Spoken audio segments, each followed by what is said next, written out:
Aujourd'hui, je te montre comment j'ai enfin stabilisé un setup complet avec le Geekcaster 8, Ableton Live, OBS, la Link 2 et la Pocket 3. Je te donne tous les réglages concrets. Si tu galères avec le routing, les micros qui ne passent pas dans OBS, Ableton qui renvoie tout dans le main mix et les caméras qui se mettent à laguer, je suis passé par là. Aujourd'hui, je te montre comment j'ai tout réglé proprement. Alors voici comment on va faire. On branche tout ensemble, proprement. On configure le Geekcaster, le routing plus le micro plus l'USB monitor. On règle Ableton Live pour enregistrer sans doublon. On connecte OBS, caméra 4K plus audio propre.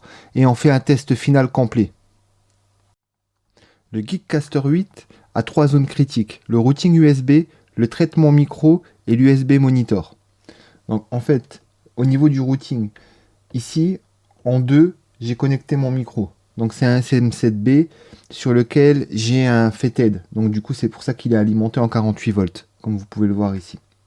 Après, il faut aller ici dans le setup. Ok. Et dans le setup que vous trouvez là, dans USB. Dans USB, au niveau de l'audio mode, vous mettez ça en MTK Records.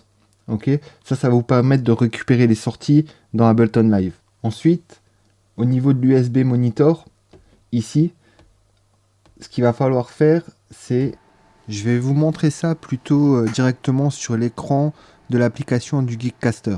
Ici, vous voyez la cellule là qui bouge, la ligne. Quand on active le micro, ça sort dans le USB monitor, c'est les sorties 3 et 4. Et ça, c'est les sorties que vous pouvez récupérer dans Live pour pouvoir vous enregistrer sans que le Joe passe par les moniteurs. Et donc ici, dans Ableton Live, en fait, ici, je ressors donc sur cette piste-là. Donc là, en fait, moi, je sors en 7-8 parce que j'ai changé, mais j'aurais très bien pu sortir en 3 ou en 4. Donc ça, c'est bien le SM7B. 3-4, 3 ou 4. En mono, 3-4 en stéréo. Et ici, au niveau des sounds, en fait, j'ai installé le plugin Big Hole que je vais partager en commentaire. Et c'est vers ici que je ressors pour aller dans OBS.